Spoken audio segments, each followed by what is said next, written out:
President Trump is back at the White House following his summit in Beijing with Chinese President Xi Jinping.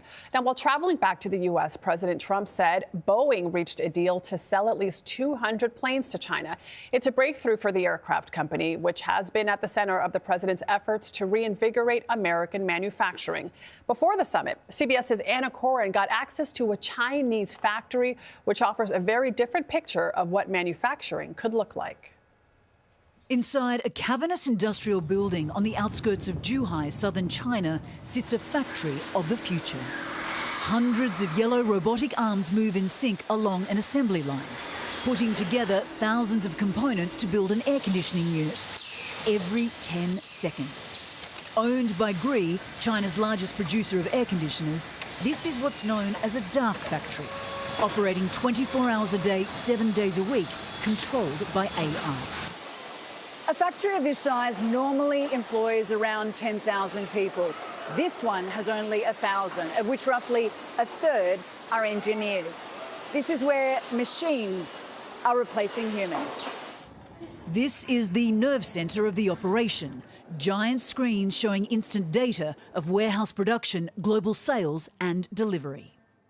Is this the future for manufacturing? Yes, he tells me. This is what future intelligence factories will look like with AI-supported robots everywhere.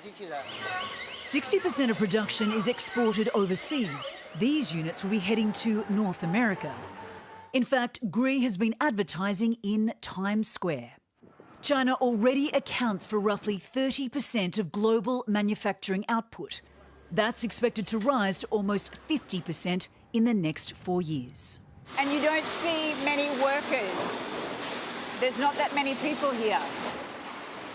I think in the future, physical work will get less and less, he tells me. But the skills and workers to maintain AI equipment will grow. President Trump has just returned from a high-stakes summit in Beijing, where he met with Chinese President Xi Jinping. Trump said China would be making investments in the US as part of his plan to help reindustrialize America. But if the president is hoping to bring blue-collar jobs back to the US, that ship may have well and truly sailed. For CBS Saturday Morning, I'm Anna Coren, Zhuhai, China.